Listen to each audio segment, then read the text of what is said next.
আসসালামু আলাইকুম এভরিওয়ান, আমার আনলক ইংলিশ উইথ নিরব চ্যানেলে আপনাদের স্বাগত জানাচ্ছি। তো আজকে আমরা শিখব ভার্বের এ টু জেড ব্যবহার। সহজ কথায় বলতে গেলে আজকে আমরা যে ভার্বগুলো শিখব তা সাধারণত কোনো বইতে খুঁজে পাওয়া যায় না। যেমন ভার্বের present form, second form, third form, তারপরে 4 আর 5 সাধারণত আমাদের কোনো বইতে খুঁজে পাওয়া যায় না, কারণ সাধারণ বইগুলোতে আমরা ভার্বের 1, 2 এবং 3 এই 3টে ফর্মই খুঁজে পাই। তো আজকে আমরা দেখব ভার্বের 4 এবং 5 সকল ফর্মগুলো একসাথে। যেমন ভার্বের 1 নম্বর ফর্মগুলো আমরা কোন জায়গায় ব্যবহার করতে পারি। যেমন বাংলা বাক্য দেখে কিভাবে বুঝবেন যে আপনি এখানে ভার্বের কোন নম্বর ফর্মটা বসবে, তা আজকের ভিডিওতে আলোচনা করব আমরা। যেমন আমি যদি বলি আমি যাই, আমি পড়ি, তুমি খাবে, আমি যাব, তাহলে আমাদের ভার্বের 1 নম্বর ফর্ম ইউজ করতে হবে। অর্থাৎ আমি যাই, আমি পড়ি প্রেজেন্ট ইনডিফিনিট টেন্স, ভার্বের 1 নম্বর হবে। তুমি খাবে, আমি যাব ফিউচার ইনডিফিনিট টেন্স, এখানেও ভার্বের 1 নম্বর হবে। তাহলে আমাদের টোটাল ভার্বগুলো কি আছে? ভার্বের 1, ভার্বের 2, ভার্বের 3, ভার্বের 4 এবং ভার্বের 5। মানে সংক্ষিপ্তে আমরা ভার্বের 1, 2, 3, 4, 5 বলে থাকি, যেটা সাধারণ বইগুলোতে ভার্বের প্রেজেন্ট ফর্ম, সেকেন্ড ফর্ম এবং ভার্বের পাস্ট পার্টিসিপল ফর্ম উল্লেখ করা আছে। আজকে আমরা সকল ভার্বের ডিটেলস দেখব। তো আমরা ভার্ব নিয়ে আলোচনা করছি।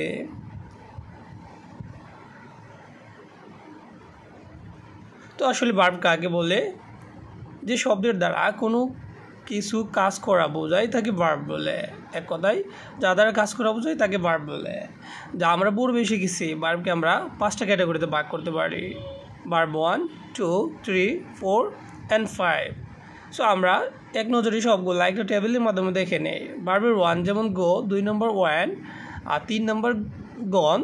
ভার্বের 4 নম্বর আইএনজি যুগ হবে অল টাইম গোয়িং, আর ভার্বের 5 নম্বর এস বাই এস যুগ হবে যেমন গোজ। আমরা অন্য একটা ভার্ব দিয়ে উদাহরণগুলো দেখতে পারে।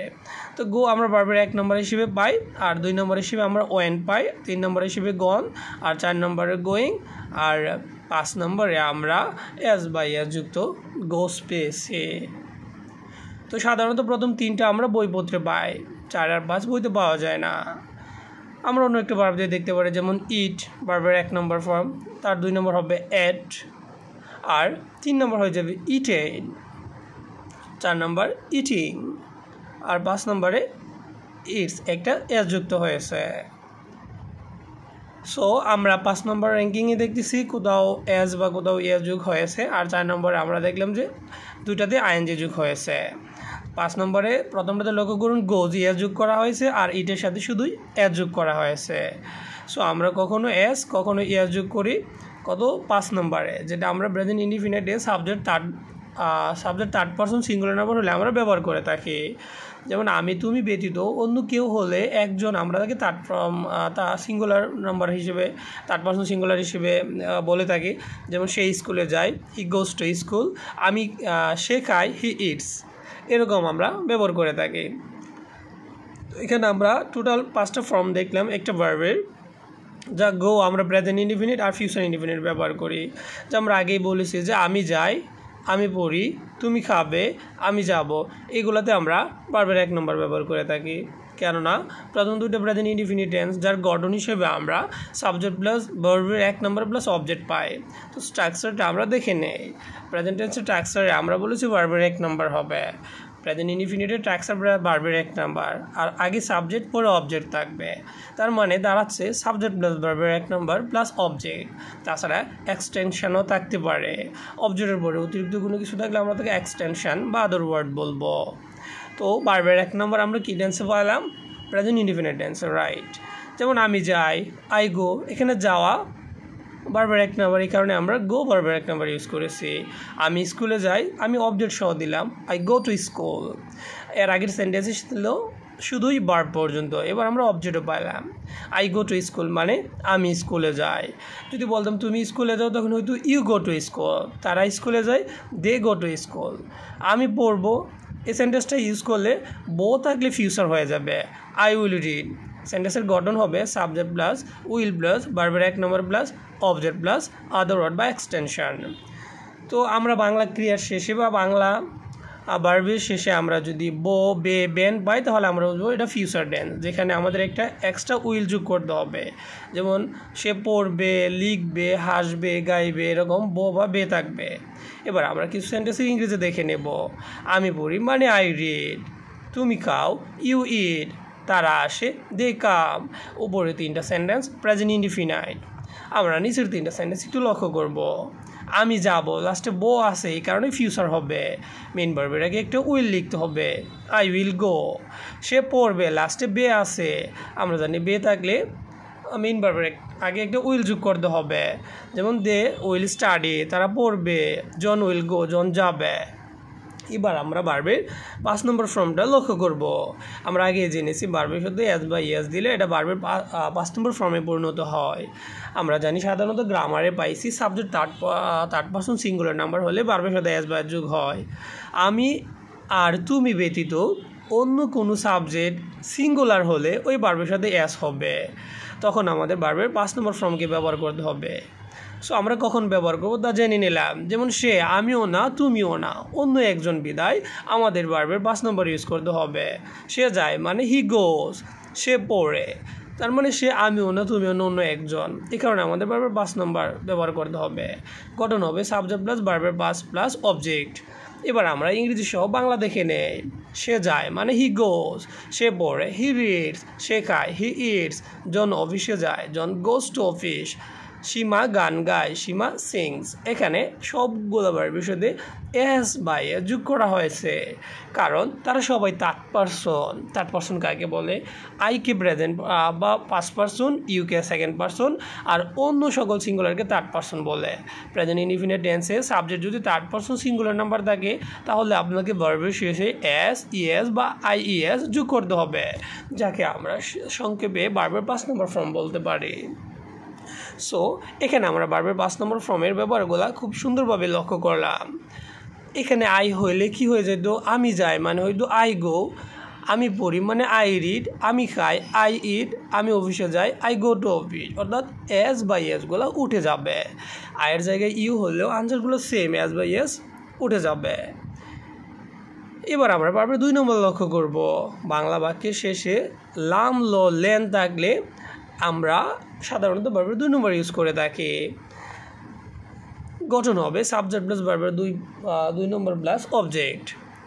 যেমন আমি গিয়েছিলাম, লাস্টে লাম আছে, এখানে সাবজেক্ট কি হবে? ভার্বের 1 নম্বর গো হয়ে গেছে ওয়েন। তুমি খেয়েছিলে, ইউ এট, তুমি খেয়েছিলে, ভার্বের 1 নম্বর ইট হয়ে গেল এট। তার মানে ভার্বের 1 থেকে 2 করা হয়েছে, তার মানে ইট থেকে অ্যাট হয়েছে। তুমি খেয়েছিলে, আমরা আগে বলেছিলাম লাম লো লেন থাকলে আমাদের সেকেন্ড ফর্ম ইউজ করতে হবে। তুমি গিয়েছিলে, ইউ ওয়েন, যার 1 নম্বর ছিল গো। তারা গিয়েছিল, দে ওয়েন, যার 1 নম্বর ছিল গো। তারা এসেছে, দে কেম, যার 1 নম্বর কাম। তারপরের বাক্যটা আমরা লক্ষ্য করতে পারি, লীলা গিয়েছিল, লীলা ওয়েন্ট, যার 1 নম্বর ছিল গো। আমি দেখেছিলাম, আই স, যার 1 নম্বর ছিল সি। সো আমরা ইজিলি বলতে পারি কোনো বাক্যের শেষে লাম লো লেন থাকলে বা তাম তো তেন থাকলে আমরা ভার্বের সেকেন্ড ফর্ম ইউজ করতে পারি, যাকে সিম্পল পাস্ট টেন্স বা পাস্ট ইনডিফিনিট টেন্স বলা হয়। এবার আমরা ভার্বের 4 নম্বর ফর্মটা ইউজ করব। আমরা বক্সে দেখেছিলাম ভার্বের সাথে আইএনজি থাকলে আমরা ভার্বের 4 নম্বর ফর্ম বলি। অর্থাৎ যেই ভার্ব থাকবে তার সাথে আইএনজি দিলে আমাদের 4 নম্বর ফর্ম হয়ে যাবে, যা আমরা কন্টিনিউয়াস টেন্সে ইউজ করে থাকি। যেমন গোর সাথে আইএনজি দিয়ে আমরা গোয়িং বলতে পারি, ইটের সাথে আইএনজি দিয়ে ইটিং, এবং সির সাথে আইএনজি দিয়ে সিং বলতে পারি। সাধারণত আমাদের 6টি কন্টিনিউয়াস টেন্স আছে যেগুলোতে আমরা এই আইএনজি দিয়ে ব্যবহার করতে পারি। আমরা প্রেজেন্ট ইনডিফিনিট কন্টিনিউয়াস টেন্সের গঠন হিসেবে বলতে পারি subject plus am is are plus ভার্বের 4 প্লাস অবজেক্ট। যেমন আমি যাচ্ছি, I am going. Past continuous টেন্সে আমরা বলতে পারি subject plus was oblique were plus ভার্বের 4 প্লাস অবজেক্ট। যেমন আমি যাচ্ছিলাম, আই ওয়াজ গোয়িং, এমটাকে জাস্ট ওয়াজ করা হয়েছে। তার মানে আমরা 2টা কন্টিনিউয়াস টেন্সের গঠন পাইলাম। এবার আমরা ফিউচার কন্টিনিউয়াস টেন্সের গঠনও দেখতে পারি, subject plus will be plus ভার্বের 4 প্লাস অবজেক্ট। তার মানে আমরা 3টা কন্টিনিউয়াস টেন্সের গঠন দেখলাম। আমি খেতে থাকবো, আই উইল বি ইটিং। প্রথমটা ছিল আই এম তারপরে আইএনজি, তারপরটা ছিল আই ওয়াজ, তারপর আইএনজি, এবার আমরা পাইলাম উইল বির পরে আইএনজি। সো আমরা তিনটা টেন্স দেখলাম, present continuous, past continuous and future continuous tense. আমরা একসাথে তিনটা কন্টিনিউয়াস পাইলাম যেখানে আমরা ভার্বের ফোর ইউজ করেছি। সো এইভাবে আমরা সকল কন্টিনিউয়াস টেন্সে ভার্বের ফোর ইউজ করতে পারি। আমি খাচ্ছি, আই এম ইটিং, সে যাচ্ছে, হি ইজ গোয়িং, তারা পড়ছে, দে আর রিডিং, সে গান করছে, শি ইজ সিঙ্গিং, আমি খেলছিলাম, আই ওয়াজ প্লেয়িং, সে রান্না করছিল, শি ওয়াজ কুকিং, আমি খেলতে থাকবো, আই উইল বি প্লেয়িং, তারা অপেক্ষা করতে থাকবে, দে উইল বি ওয়েটিং, লীলা খেলতে থাকবে, লীলা খেতে থাকবে, লীলা উইল বি ইটিং। তার মানে ববে বেন থাকলে ফিউচার কন্টিনিউয়াস হবে। সো সবগুলো ভার্বে লক্ষ্য করুন, রেড কালার করা আইএনজি আছে যেগুলোকে আমরা সংক্ষিপ্ত ভার্বের ফোর বলেছি। আসুন আমরা ভার্বের থার্ড ফর্ম দেখে নেই। ভার্বের থার্ড ফর্ম সাধারণত পারফেক্ট টেন্সে ইউজ করা হয়, আর আমাদের কাছে তিনটা পারফেক্ট টেন্স আছে, present perfect, past perfect and future perfect. Present পারফেক্টে হ্যাভ অবলিক হ্যাজ প্লাস ভার্বের থার্ড ফর্ম, পাস্ট পারফেক্টে হ্যাড প্লাস ভার্বের থার্ড ফর্ম, ফিউচার পারফেক্টে উইল হ্যাভ প্লাস ভার্বের থার্ড ফর্ম। আমরা প্রেজেন্ট পারফেক্ট এর গঠনটা দেখলাম, হ্যাভ অবলিক হ্যাজ প্লাস ভার্বের থার্ড ফর্ম প্লাস অবজেক্ট। আমি খেয়েছি, আই হ্যাভ ইটেন, এখানে ইটেন ভার্বের থার্ড ফর্ম যেটা রেড কালার করা হয়েছে। আমি খেয়েছি মানে আই হ্যাভ ইটেন। আমরা জানি ভার্বের থার্ড ফর্ম কখনো একা বসে না, হ্যাভ বা হ্যাডকে নিয়ে বসে। এবার পাস্ট পারফেক্ট টেন্সের গঠন দেখব, সাবজেক্ট প্লাস হ্যাড প্লাস ভার্বের থার্ড ফর্ম। সে মারা গেছে, হি হ্যাড রাইট, সে মারা গেল মানে হি হ্যাড রাইট। এখানে আমরা ভার্বের থার্ড ফর্ম ইউজ করেছি। ফিউচার পারফেক্ট টেন্সের গঠন দেখব, subject plus will have plus ভার্বের থার্ড ফর্ম প্লাস অবজেক্ট। তো এখানে আমরা একটা বাংলা উদাহরণ লক্ষ্য করব, আমি খেতে থাকবো, আই উইল হ্যাভ ইটেন, আমি খেতে থাকবো, আই উইল হ্যাভ ইটেন। লক্ষ্য করুন সবগুলাতে আমরা ভার্বের থার্ড ফর্ম ইউজ করেছি, কারণ এরা সবাই পারফেক্ট টেন্স ছিল। আর আমাদের ইংরেজি গ্রামারে তিনটা পারফেক্ট টেন্স আমরা পেয়েছি। আমি গিয়েছি, সেন্টেন্সটার ইংরেজি হবে আই হ্যাভ গন। সে গেছে, হি হ্যাজ গন। সে গেল, শি হ্যাজ গন। তারা গেছে, দে হ্যাভ গন। আমি গিয়েছিলাম, আই হ্যাড গন। সে গিয়েছিল, হি হ্যাড গন। তারা গিয়েছিল, দে হ্যাড গন। রেড করা সবগুলো ভার্বের থার্ড ফর্মে আছে, তার মানে এরা সবাই পারফেক্ট টেন্সে আছে। উপরের তিনটা লক্ষ্য করুন, তিনটাতে হ্যাজ আছে।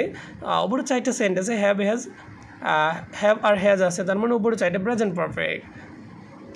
আমি এসেছিলাম, আই হ্যাড কাম, এখানে লক্ষ্য করুন হ্যাডের পরে কাম আছে, তার মানে পাস্ট পারফেক্ট। সে এসেছিল, হি হ্যাড কাম, এটাও পাস্ট পারফেক্ট। আমি করে থাকবো, I will have done, future perfect. সে গিয়ে থাকবে, হি উইল হ্যাভ গন, এটাও ফিউচার পারফেক্ট। তারা খেয়ে থাকবে, দে উইল হ্যাভ ইটেন, এটাও ফিউচার পারফেক্ট। তার মানে আমরা কি দেখলাম, present perfect tense, past perfect tense and future perfect tense. তার মানে টোটাল তিনটা পারফেক্ট টেন্সে আমরা ভার্বের থার্ড ফর্ম ইউজ করেছি।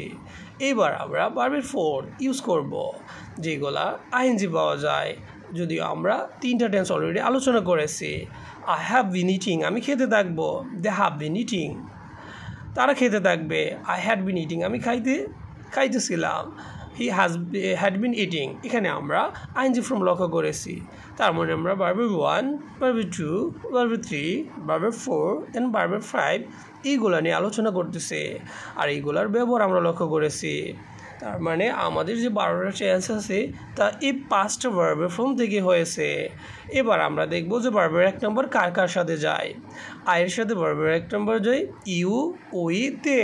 তার মানে আই, ইউ ছাড়া যদি প্লুরাল আছে সবার সাথে ভার্বের 1 নম্বর যায়।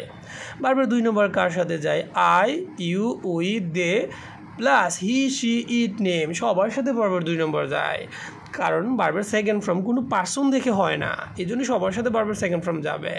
ভার্বের থার্ড ফর্ম কার সাথে যাবে, সবার সাথে ভার্বের থার্ড ফর্ম যাবে। ভার্বের সেকেন্ড ফর্ম থার্ড ফর্ম সবার সাথে যায়। ভার্বের ফোর্থ ফর্ম কার সাথে যাবে, ভার্বের ফোর্থে আমরা আইএনজি পেয়েছিলাম, তার মানে সবার সাথে ভার্বের 4 যায়। ভার্বের 5 শুধু থার্ড পার্সন সিঙ্গুলার হলে যাবে। অসংখ্য ধন্যবাদ আমাদের ভিডিওটা দেখার জন্য।